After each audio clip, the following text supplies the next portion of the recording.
Ooh, what up, though? This is Knockouts in 3 Counts, and it's almost time for the biggest party of the summer. We're getting ready to head to Cleveland tomorrow. J-Bone will be there. I'll be there. J-Bone's not with us tonight. He's taking care of some family business. But taking care of business, man, you know how we do over here. It's almost time also to see some punches, some kicks, some knees, some elbows. Check out the homies and our sponsors at Mitten Muay Thai. As you can see some clips from the past fights, I will be on the commentary August 9th, Masonic Temple, Detroit, Michigan. Somebody's going to sleep. Make sure it's not you. Make sure you got a ticket. Check out Mitten Muay Thai. Make sure you enjoy the show and let us know what you're thinking for SummerSlam. This is the Ring of Honor, a.k.a. Shane T, boy, the baddest champion you ever seen, boy. This is Mr. Anderson. This is good old JR Jim Ross, and you are listening. You're listening to Knockouts in 3 Counts. Cover! We got a new world champion! That might be one of the craziest knockouts I've ever seen in my life. Knockouts in 3 Counts is the podcast, baby! It's the real deal, baby! Knockouts in 3 Counts starts now.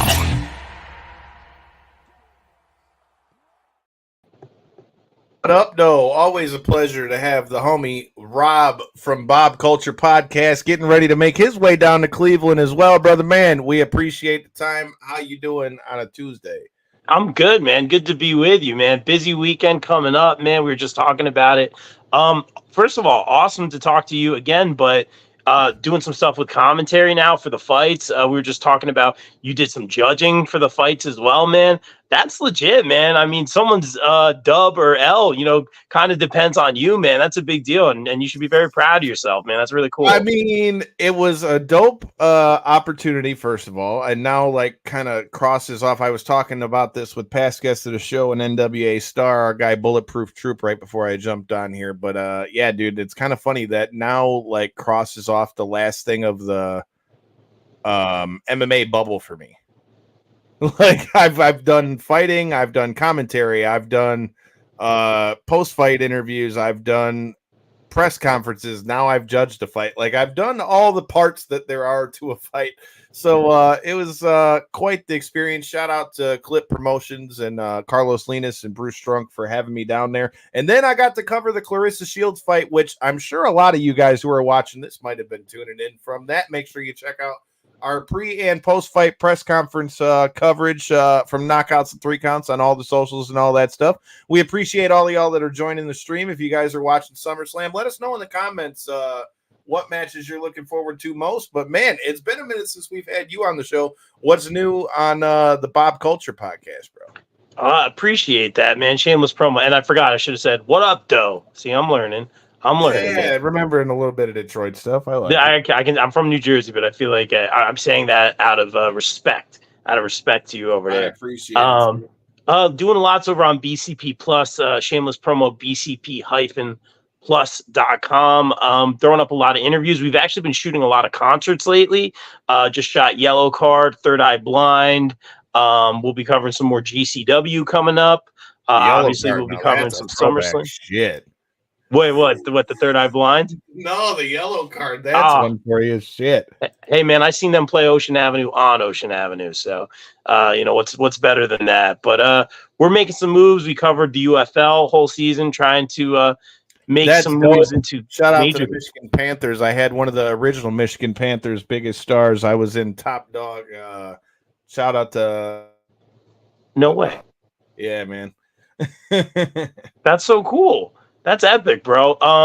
And then we just got into doing some stuff with the WNBA, man. So we're making some moves. We're trying to do some things outside of wrestling as well. But very blessed for the team I have and all the cool people I get to meet and work with, and that includes you, man.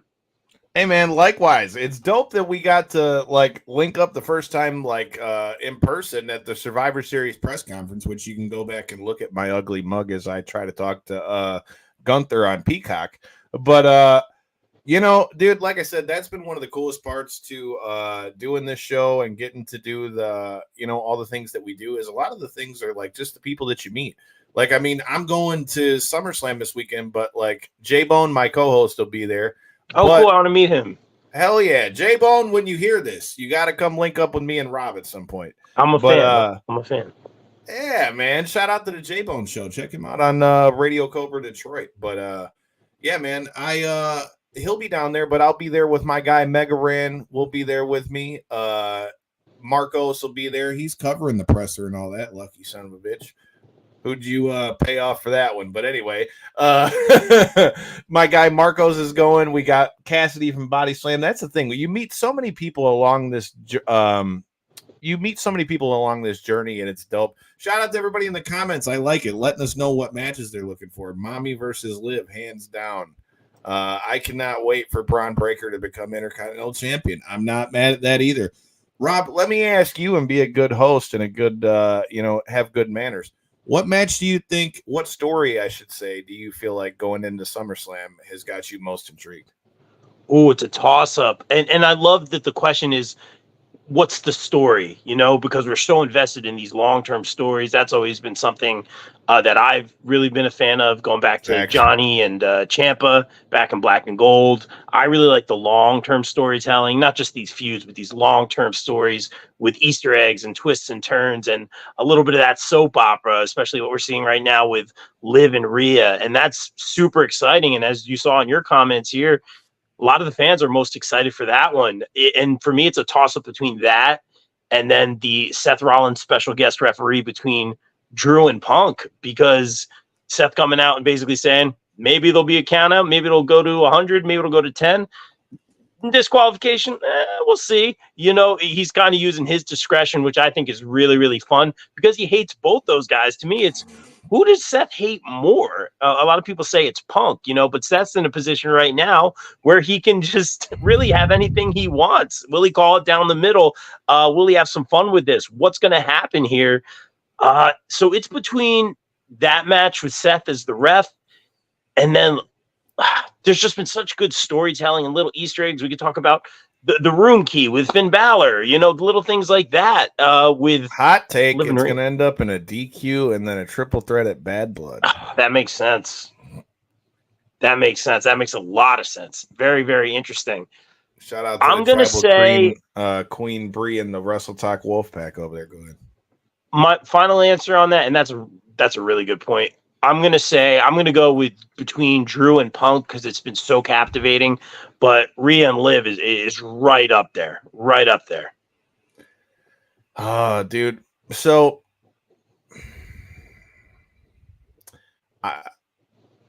so for me, I want to say Drew and Punk.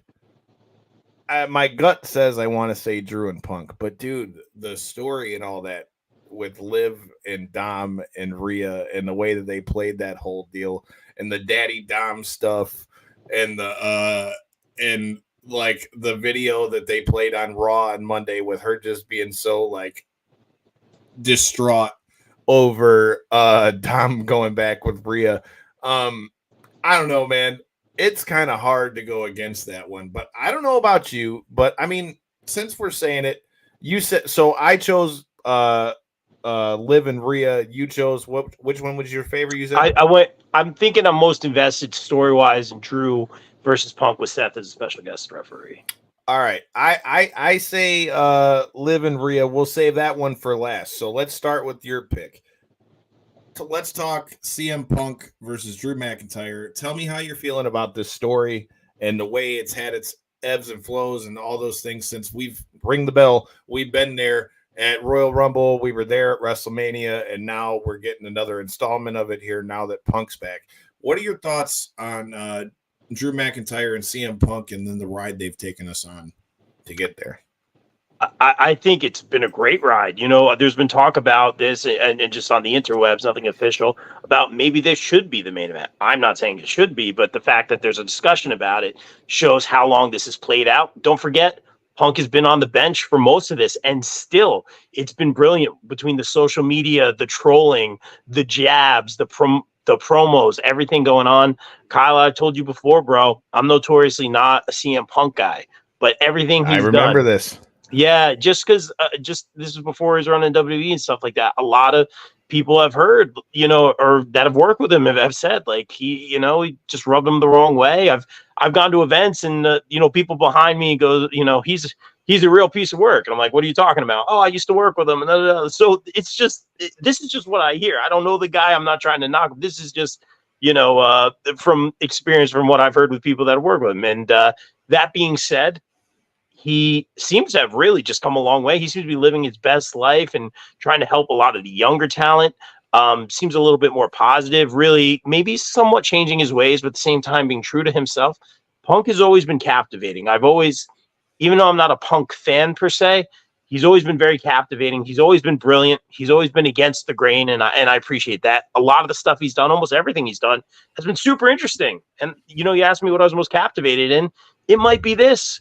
And the stuff Drew has been doing this is the best work of Drew's career in my mind. It's brilliant. It's fun. Heck, I can even make an argument for Drew being the babyface in this, and I'm not that guy that's like, it has to be babyface heel all the time. I'm about the tweeners and blurring the lines and stuff like that. It's 2024. But man, I could make a case. I'm not saying this is true. I could make a case for Drew being the babyface in this whole situation, man. Part of me feels bad for Drew. And that being said, I think the whole Seth thing, I talked about it earlier. Who does Seth hate more? Who does Seth hate more? Because he can get anything he wants out of this. Match is going to be all over the place. There's definitely going to be some foreign objects. There's going to be some outside the ring. It's going to benefit Seth. It has to benefit Seth in some way. So who does Seth hate more? For some reason, though, I think I'm going to say Drew takes the L only because Punk has been out of action so long. Very few singles matches since coming back to the E. I think he needs a win. Not to say Punk needs a win. He's always strong, but just to show he's back. He can overcome these injuries and just get a solid win here. But there's going to be some funny business along the way. Well, there's got to be funny business. I mean, after what happened with the referee thing and all that stuff as well. I mean, dude, you always hear, especially as a long-term wrestling fan, you always hear the old saying, like, every good heel believes what they're saying, right?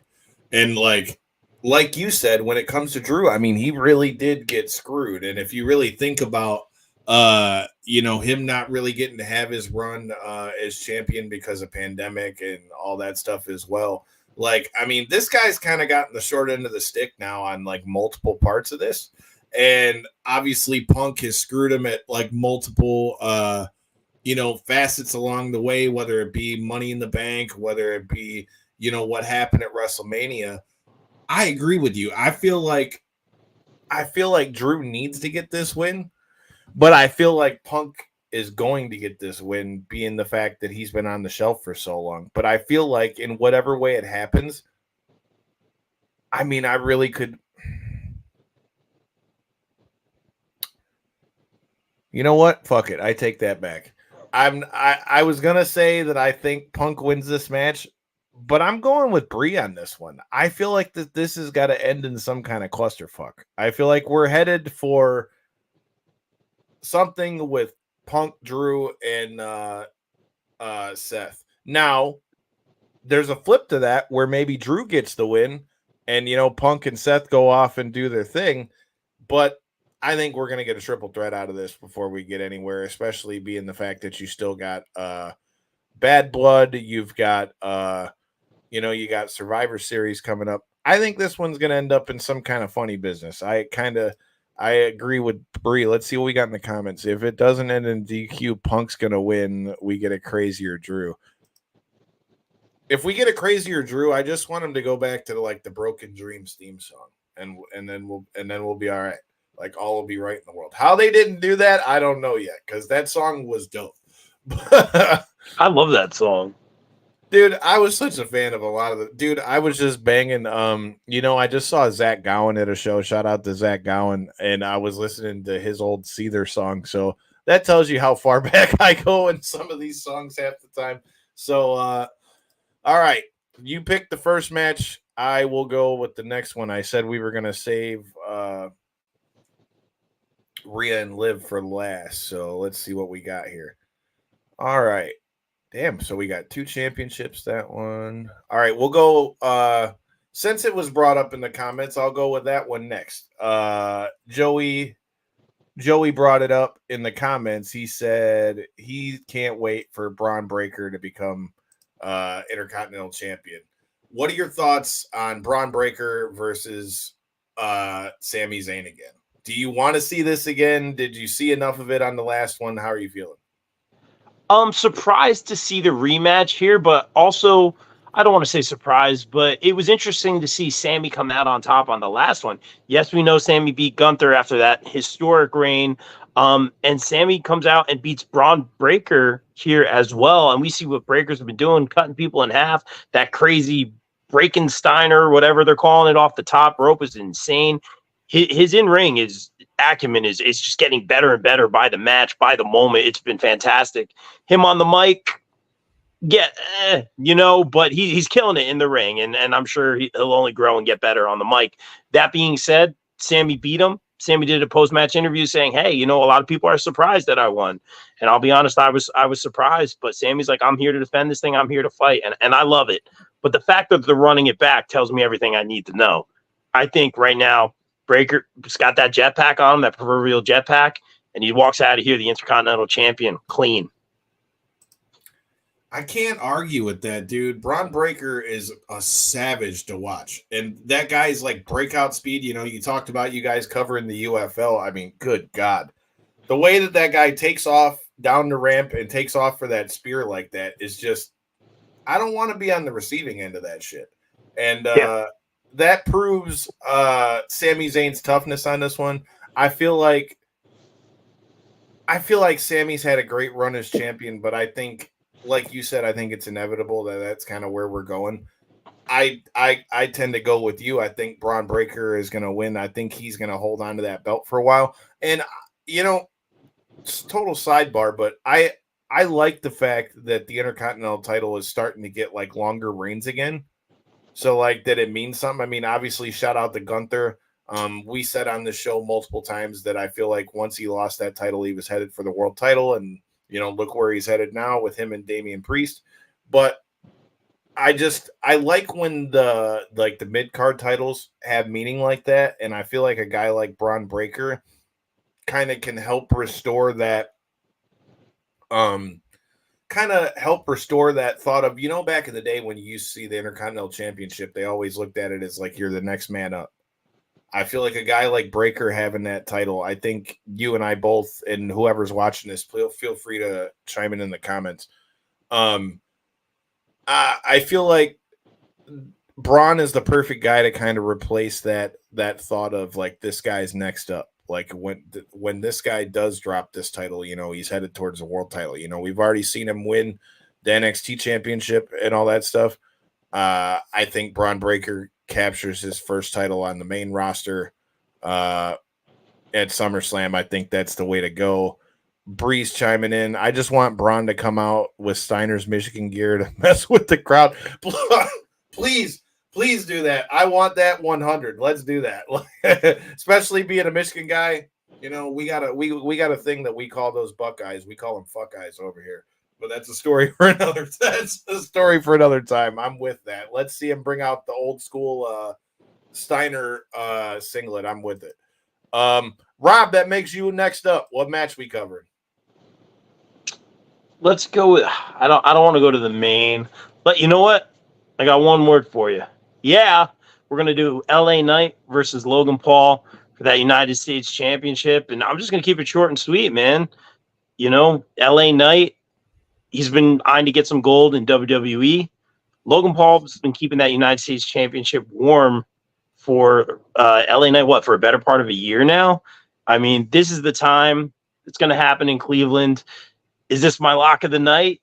Maybe, but LA Knight deserves it right now. I think Logan Paul, even though he's a Cleveland guy, drops the title to LA Knight here, and LA Knight finally gets the gold here, unless you think the money's in the chase. But I think it's time.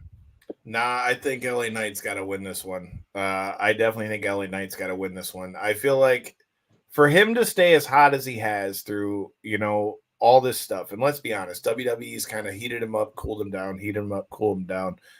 Before I give I think LA Knight's going to win this match. I think he needs to win this match. But the question I got for you out of this is, do you think Do you think this is one of those where Logan Paul loses and then like he like goes away for a little while? Do you think it's something to where we see more of the people from like Impulsive? Like what are your thoughts on Logan Paul's run as US champion, and like what do you think goes next for him after that? Because I feel like he might go away for a while. Great question. We said this on the podcast for a while now before he won that championship. Like, what was the goal behind Logan Paul winning that United States championship? And it was because he could take it around the world with him, defend it in wrestling, but also make his appearances using it on his platforms, being a guest on other shows as well. And that was kind of the idea. And I feel like that has run its course. And I think Logan Paul, I mean, he's done, in terms of business, done great business with WWE. We see what's on the mat there, those logos for Prime. Thank goodness they're not, and I'm not knocking the product, but thank goodness they're not shaded in. I think it's more of the outline of the Prime bottle, and with the color schemes and all that stuff, that could have been a little bit crazy. Now we're seeing Wingstop has a deal. I think they're getting 2 corners on the canvas for SummerSlam as well. And I know you're from the MMA world and UFC and all that stuff. You're very used to seeing that stuff. This is new to wrestling fans, But in terms of business, Logan Paul is knocking it out of the park.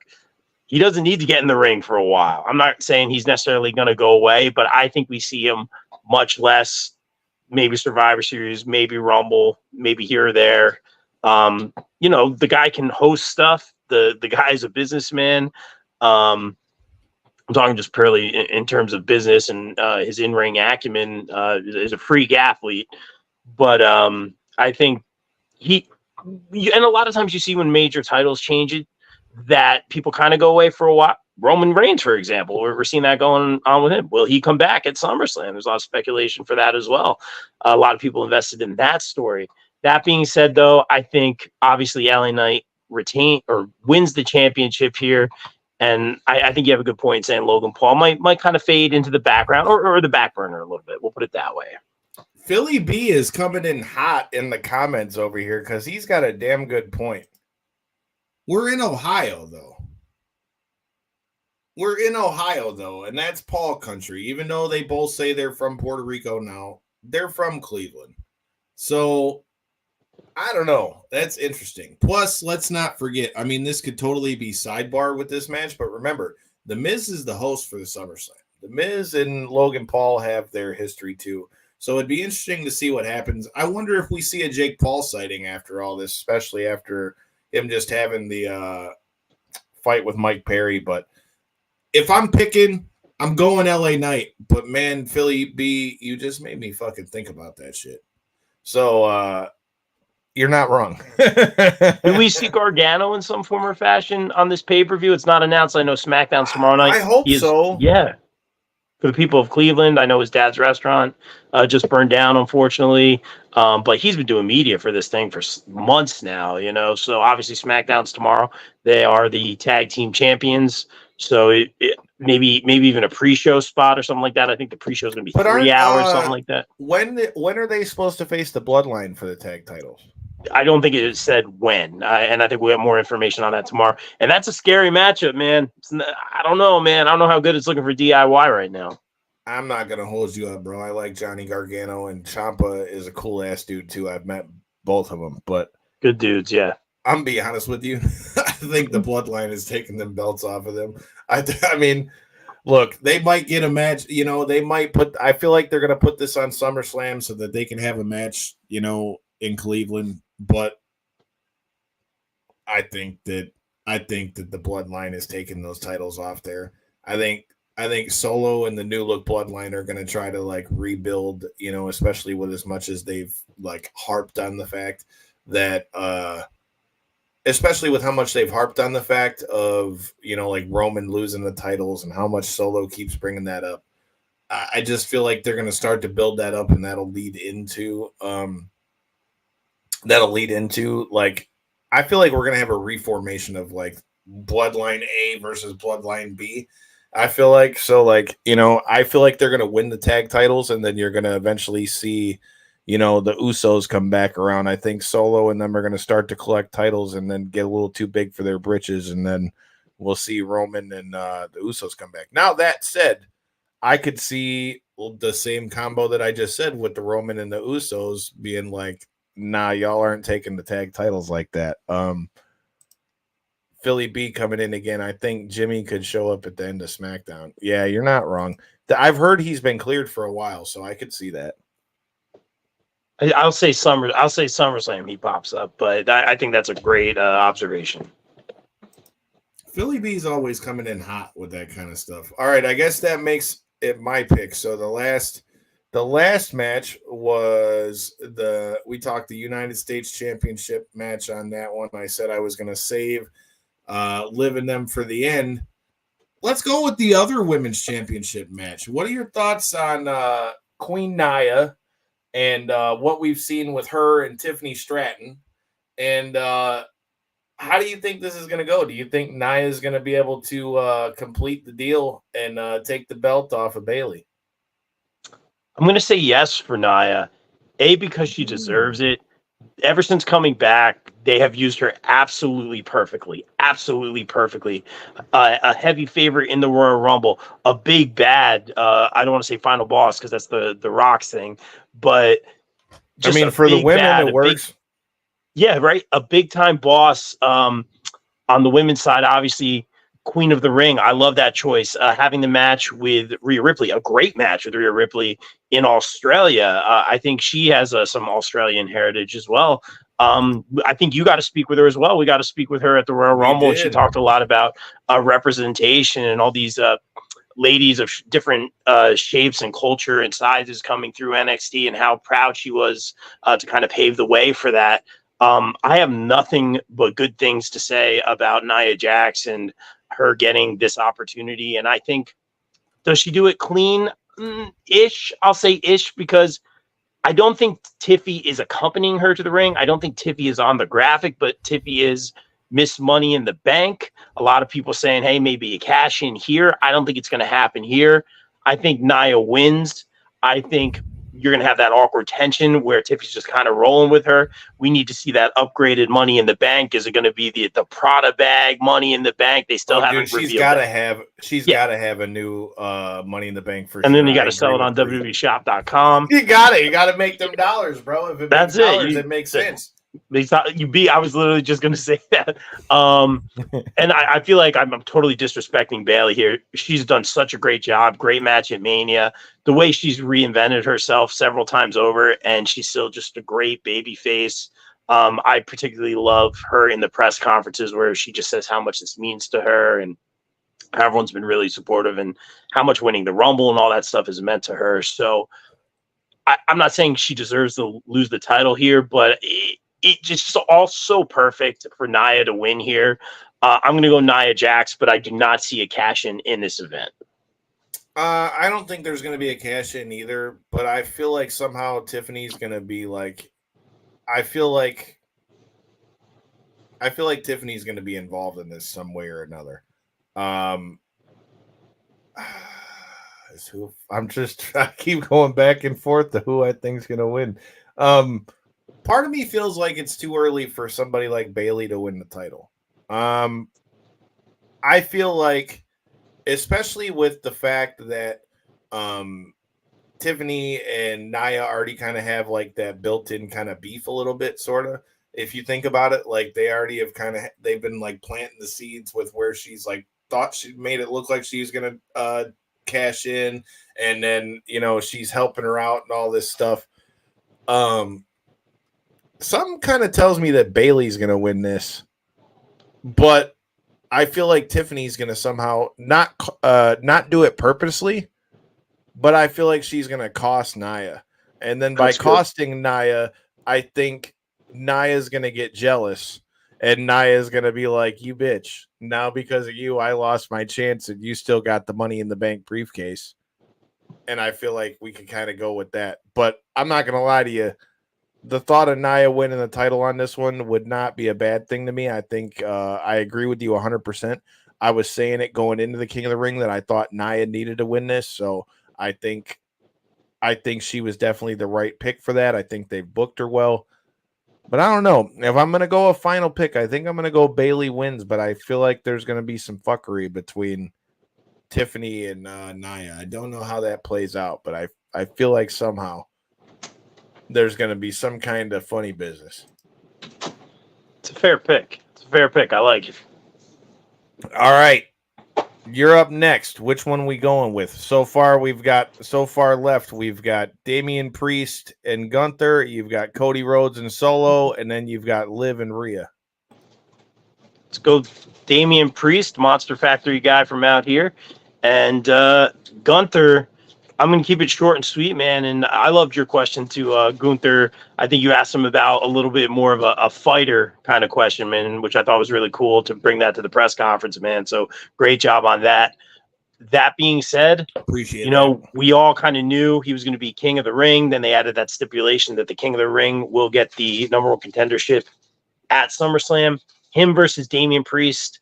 Let me say this. Priest has done a really solid job as champion. Really, really, really good. His speaking is great. His wrestling has only gotten better and better and better. I think there was that little hiccup in his last match, but that match was really, really good. And I think he just got clocked. I think he just got his bell rung, so to speak. But that being said, I don't think Damian Priest walks out of here, the World Heavyweight Championship. I think this is, going to be the Judgment Day for the Judgment Day. I think they're going to implode, especially coming down to this match with Rhea, Dom, Liv. We'll get to that in a little bit. But Gunther, I don't want to say the chosen one, but we talked about Nia being the big bad. Gunther, man, imagine just the gamut of challengers, the gamut of underdogs challenging for that title, trying to dethrone him. What was it, 666 days? Talk about a bad guy as the Intercontinental Champion. I mean, this is perfect. I almost want to say it's my lock of the night. It's perfect. Gunther is your new World Heavyweight Champion, and deservedly so. All right, Breeze chiming in on it, man. I'm not gonna lie. I've been saying for a while on the show, if you guys have been following us, that I feel like the implosion of the Judgment Day is definitely coming. I don't know if we're gonna see like a full implosion at SummerSlam, but I definitely think seeds are gonna be planted. I think we're gonna have like the Judgment Day kind of split off into like not two factions, but like into like two sectors, basically. Not like still being the Judgment Day, but I feel like Priest and Rhea, because they've been like the voice of reason for Judgment Day. I feel like they're gonna come out of this as more of the faces out of this, and I feel like Dom and Dom is gonna end up getting himself caught in between the Rhea and Liv thing, which we're gonna talk about that in a minute. And I feel like I could see JD and Finn kind of breaking off and doing their own thing too. Like I think Finn could get tired of being looked at like them making him like he's like less than, because like I don't know if it came across that way to you, but like in some of the promos like that they've had in the Judgment Day Clubhouse and stuff, it kind of felt as though like they were kind of like not talking down to Finn, but like, what have you done for me lately kind of thing. And so I feel like I kind of could see that being like the way I guess technically that's three pieces, but I don't know, man. I don't think that we've seen the end of the Liv and Dom stuff, and we'll talk about that in the main event. As far as this match goes, though, dude, you heard me say it when we were sitting next to each other in the press conference. I've been singing Gunther's praises for a long time. I've really enjoyed the stuff they've done with the interviews and the seats and stuff with nobody in the arena and all that stuff.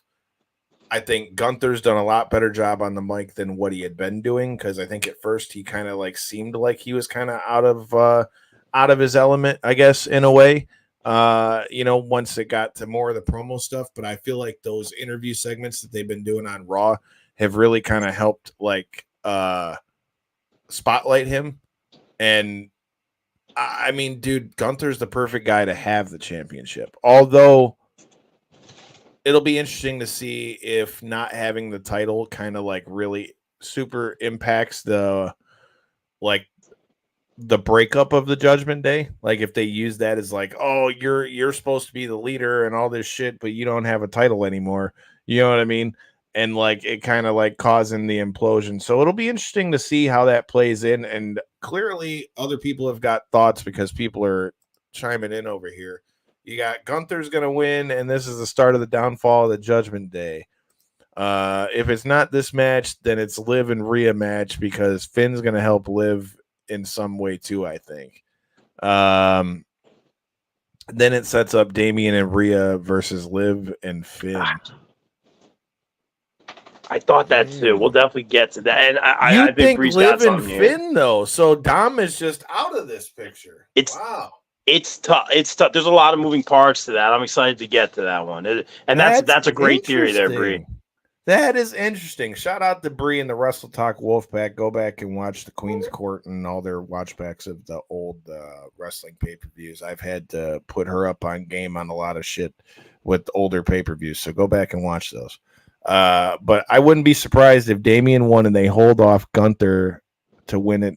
Wow, shit. So that's an interesting point. Forgive me for jumping in. That's a fair point. We had this conversation yesterday, and everyone was very adamant that he would go into Berlin as the world heavyweight champion. My counterpoint, and I'm not against that, my counterpoint is, would the fans be more inclined to buy tickets? And they're going to buy lots of tickets either way. But would they be more inclined to buy tickets if he was the challenger going into that match? I was there when Gunther won in Berlin. I'm trying to think if it was my guy, Mysterio or Gargano or something like that. Obviously baby faces, but would I want to buy the ticket more so to see them win it in actuality? So that is a great point. I don't know which way to go. I think it's Gunther's time though. He lost that IC title so he could win this. That's a great point. I mean, here's the thing. I agree with that completely because there's the moment of like, oh shit, he won the title in Berlin. But I also think there's something to be said for the same way they tried to build it up when Drew was getting that match at Clash at the Castle. Like, I think they could try to use Gunther to do that. Like I said, though, I'm still kind of on the fence because I don't know that now maybe when Damian loses it, but at the same time, there's also something to be said for if Gunther loses this match at SummerSlam, then how do you justify him getting back to the title after that? He's going to have to beat somebody else, and we're going to have to see something else come in between now and, the next pay-per-views for him to get back up there versus now, it's been a known thing that he had it coming because he won King of the Ring and everything that goes with that. So I tend to think the way you're thinking. I think Gunther wins that title. I think there's going to be some funny business between the Judgment Day, and I think that's got to somehow play into that. All right, we'll go rapid fire because I know we're. You're good, man. No, take your time, bro. No worries. All right, so since we said we're going Liv and Rhea last, that means we got to go Cody versus Solo next. What are your thoughts on how they've tried to like re-hype up the bloodline? Because I think the injection of our homie Jacob Fatu, which can I just say again, anybody that's been following the show for a while, I've been singing the praises of Jacob Fatu for quite a while. And it was so great to see him in Philly at WrestleMania at the hotel and shit. And like see him in the all black with the slacks and all that shit. I'm like, oh shit, here we go. I was bummed that it didn't happen while we were there. But that dude is one of the coolest fucking people you will ever meet. If you haven't done so, like if you ever get the opportunity, honestly, any of them. Like Zilla was the same way, low key. So if you ever get the opportunity, he looks like he'll eat you and eat your face off. But Jacob Fatu is a pretty cool dude. But I love what I've seen of him so far. Like they've made that guy has looked like a star off rip. And I mean, there was a lot of talk about, he could outdo Solo. And I think in a lot of ways, bro, I think he's already kind of started to. But I think they've done a good job of, with Tama and Tongaloa. Now, it's funny. For those of you guys who are new here, we actually got to interview the great Haku himself at the premiere of the Unbreakable Bunch, along with Ernest the Cat Miller and Glacier. And shout out to them for having us, first of all. But they wanted me to cut a certain part of that interview out because Haku said that he felt there was going to be more of his kids that were joining WWE. Well, apparently he knew something that we didn't, because now not only do you got Tongaloa in there, you're also hearing the rumors that Hikuleo is in there. So clearly he knew more than I did, which go figure. What the hell do I know? But with that said, dude, I love the fact that we're seeing them in there. Although it's kind of funny that we're getting Tama and Jacob for the tag titles and not Tama and Tongaloa. But I feel like Jacob's next up, bro. Like, I really do. I feel like Jacob's next up. As far as this match with Cody, like, I think they've done a really good job with building Cody as the champ. Solo is not the person to take the title off of Cody. I think they're going to have a hell of a brawl. I think Cody is going to help really make Solo in this match. But I think Cody comes out with the win because I think that, again, maybe that's the theme of this whole show, talking about planting seeds and all those things. I think Solo is going to come about as close as you can to winning that title. And then Jacob Fatu is going to want to get back for Solo. But it's also going to plant the seeds because, like you mentioned earlier in the show, we have to get Roman Reigns back. So I think that leaves that loophole where Solo, talks about, oh, I'm head of the table, but you didn't win the title. And I feel like that's going to plant those seeds whenever Roman does come back, because remember, Solo keeps saying he's not going to come back, but we all know he's coming back. As far as this match, though, I think Solo's getting the dub. How are you feeling about this story, and what do you think? How do you think it plays out? Story's been interesting, and sometimes people say, "Oh, I say interesting" when I'm not, impressed. I think it's been really cool, actually. First and foremost, like you said, Jacob Fatu, man, was great out here on the Independence. Was doing his thing. He was almost too good. You know what I mean? Cool dude, like you said, really, really chill. I'm still hearing that from people. It's almost too easy for him. I love that he's almost invincible. He's kicking out of these finishers and DDT, the Samoan werewolf, and just kind of getting right up. So that's another huge factor. The conversation about him overshadowing Solo at times, that's an interesting point as well. Solo's whole transition here, I liked him as the heavy, the big man. I liked it that he didn't talk. He was good. His facials are amazing. Solo's facials are next level. And now that he's talking, it's interesting. The wardrobe change, but it's a great story. It's, the whole awkward situation with Paul Heyman. We saw what happened there. I think that's going to come full circle at SummerSlam as well. Don't be surprised if we see Paul Heyman at some point returning with somebody. But he's just so darn good. And now that he's speaking and in that role, this sets up what I'm calling the Bloodline Civil War. It's a very interesting storyline. I think adding all these other pieces of the Bloodline 2.0, whatever they're calling it right now, has been very interesting. Like I started saying, I think the way this plays out, and this is my lock of the night, Cody Rhodes is definitely retaining the WWE Championship here. I don't think there's a world where Solo wins, at this point in his career, wins the WWE Championship. He has a losing record. That's a good point. Yeah. Not to cut you off, but that's something I wanted to bring up, dude. Like, I don't see Solo winning this purely for the fact that they made him lose so much. Like, even though they've done a good job of building him back up, like, don't get me wrong, but I just don't, like, they don't have Solo in a spot where, like, I see him as champion, right? Like, Umaga was really kind of the same way when you think about that. Rest in peace. He was just that certified badass killer, right? And I feel like that's what they wanted Solo to do. But I think before Solo can ever really be considered like in the world title picture, though, like he's got to go on like a killing streak. So yeah. I think this match is going to help make him a bunch, but I just don't see him winning. That's a great point. My whole idea here is kind of like the callback to WrestleMania or even WrestleMania 39 because Solo prevented Cody from winning at WrestleMania 39. His debut / interference cost Cody at WrestleMania 39. But I think we have a little bit of a callback to that because let's be real, let's psychoanalyze these characters here coming in. If I'm Solo, I have the contingency plan. Expect a ref bump or two during this whole PLE, not just this match. And you're going to get Gorillas of Destiny kind of coming in. Jacob Fatu is going to have a major spot in this. Who's got Cody's back in this one? We did have KO. We did have RKO. They were kind of teaming together at the last event. I don't necessarily know if that's how it's going to play out. I don't want to run back the WrestleMania 40 Avengers Endgame ending here. That was brilliant. Leave it alone. But you like that.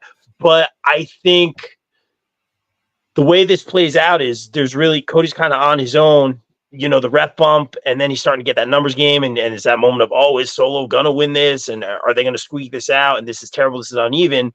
And that's when you get the reemergence of perhaps Jimmy Uso first. And then you're going to get the reemergence of Heyman walking down the aisle with the tribal chief who's going to be cheered.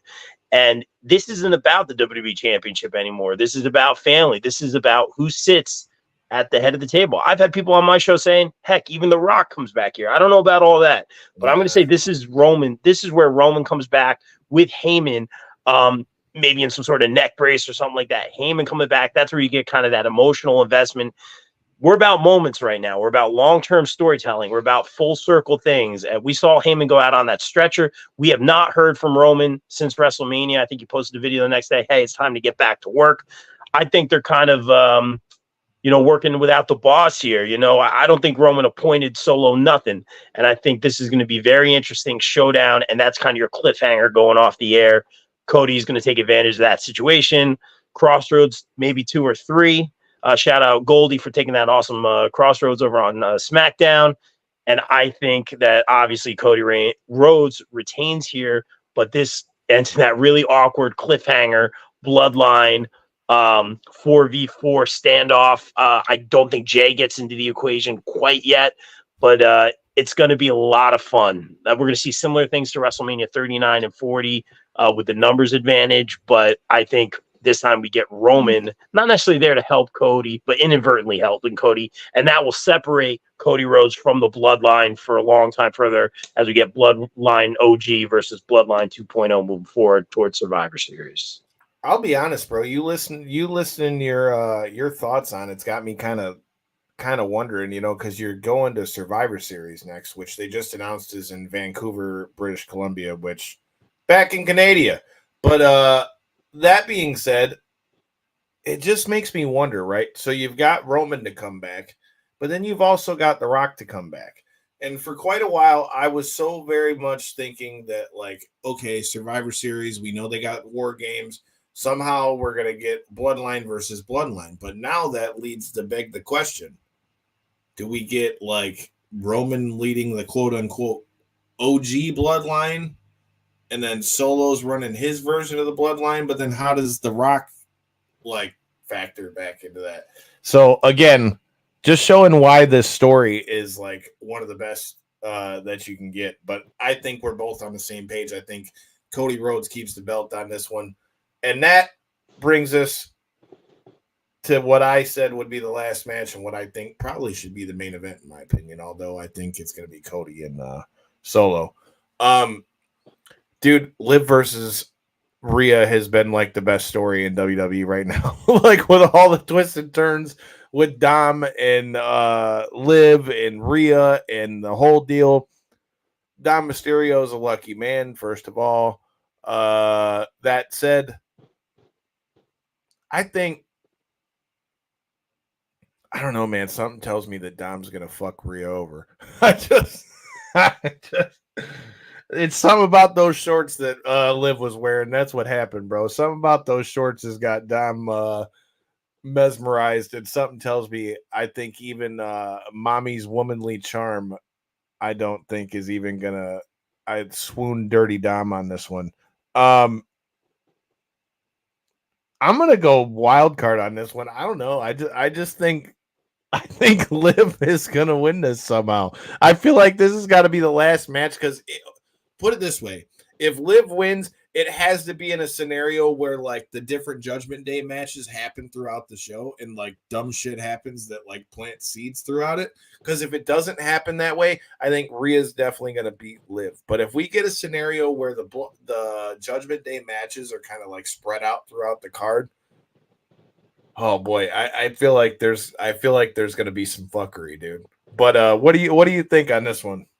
I think that's a great point about the Judgment Day being spread out through the card and almost like the slow, I don't want to say disintegration, but the slow downfall of the Judgment Day and then planting those seeds to kind of see them. Old school, I like it. See, she has been watching the old shows. Put his ass up in the cage and shit. Let him have the file like China and shit and try to file his way up out this bitch. I was going to make, they should beat me to it. I was going to make the custody of Dominic Mysterio match 2.0. We've already done that. Amazing. This is very interesting.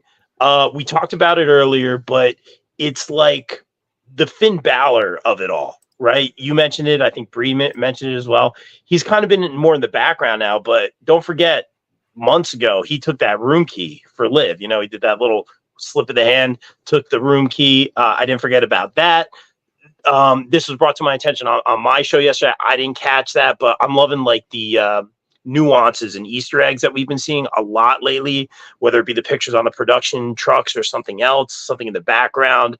In this case, I guess the first of all, I love that it's a clubhouse for the Judgment. It's a clubhouse, and that makes me happy.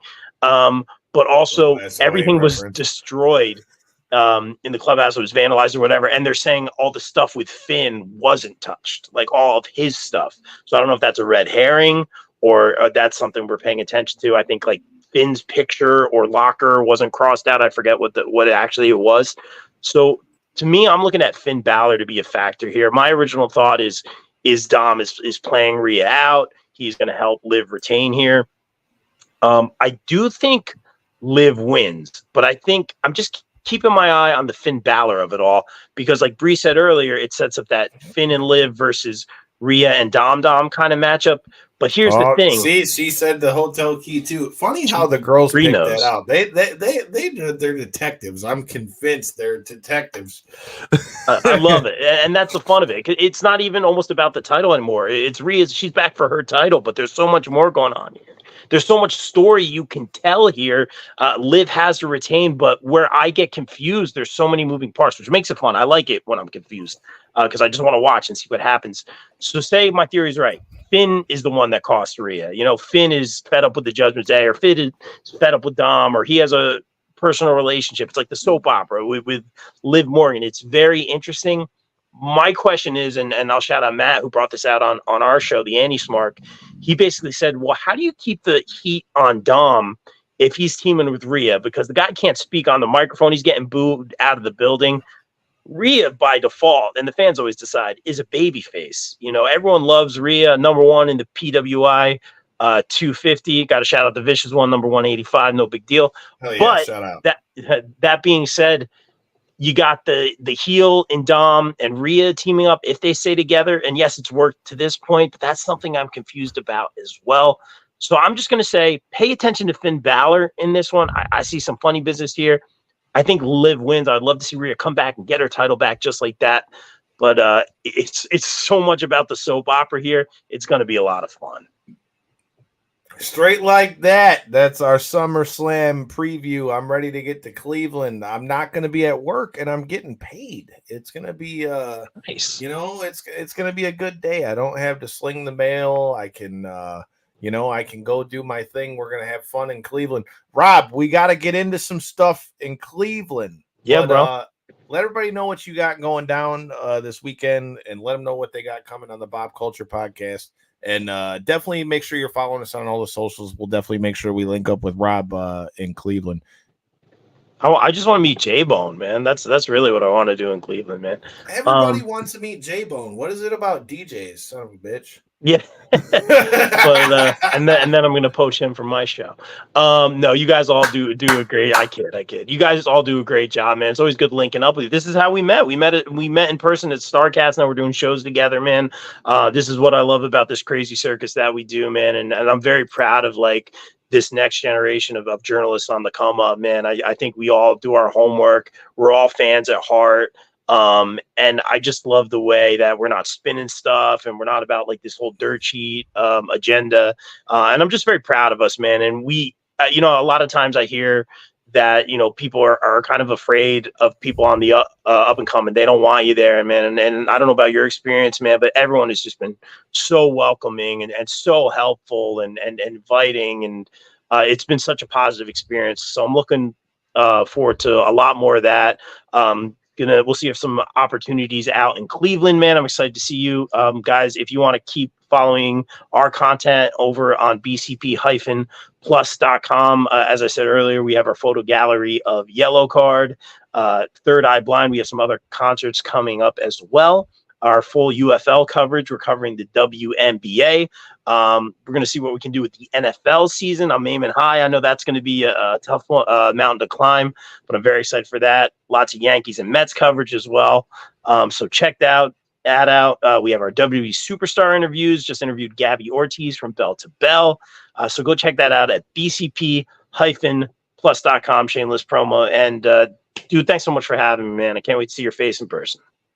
Hell yeah, man. Always a pleasure. Appreciate you coming through. Speaking of the concerts, man, I'm fucking mad the rain messed it up, but I got to go see Limp Bizkit, taking it back to the best promo video of all time. Oh, you saw Limp Bizkit too? Hell yeah, dude. It's all about that he said, she said bullshit. But I did it all for the cookie. That'll make you do some crazy things. But make sure you guys are checking us out. Make sure you check out all of our coverage of the Clarissa Shields fight. Shout out to DAZN. Shout out to Salita Promotions. Shout out to Clarissa Shields, the GWOAT. The entrance with Dej Loaf here in Little Caesars. It was good to see the city turn up real quick. If you guys are following us, make sure you're checking us out. We will be in the building. Shout out to past guests of the show, Chris Kale and Five Finger Death Punch, coming back here to Michigan. Ooh. Make sure y'all are in the building. Something says we might be kicking it with them soon, so make sure you check out that. Next Friday, I'm on the commentary, Masonic Temple, Mitten Muay Thai. Watch somebody get knocked the fuck out. You watch the video. Everybody likes to see a good kick in the face on a Friday, especially after you got into it with your boss. In the meantime, in the in-between time, make sure you're following us. Make sure you're checking out the Pop Culture Podcast. Until next time, in the in-between time, make sure you check out our other sponsor, Potter's Tree Service. Get a tree cut down. You already know what it is. You don't need Hacksaw Jim Duggan. Just hit up the homies at Potter's Tree Service. Tell them Knockouts and 3 Counts sent you. And enjoy SummerSlam. Let me know if we got any pools or anything like that going on. I need to win some money too. Shout out to our guy Whip. I'll see you out there as well. Peace.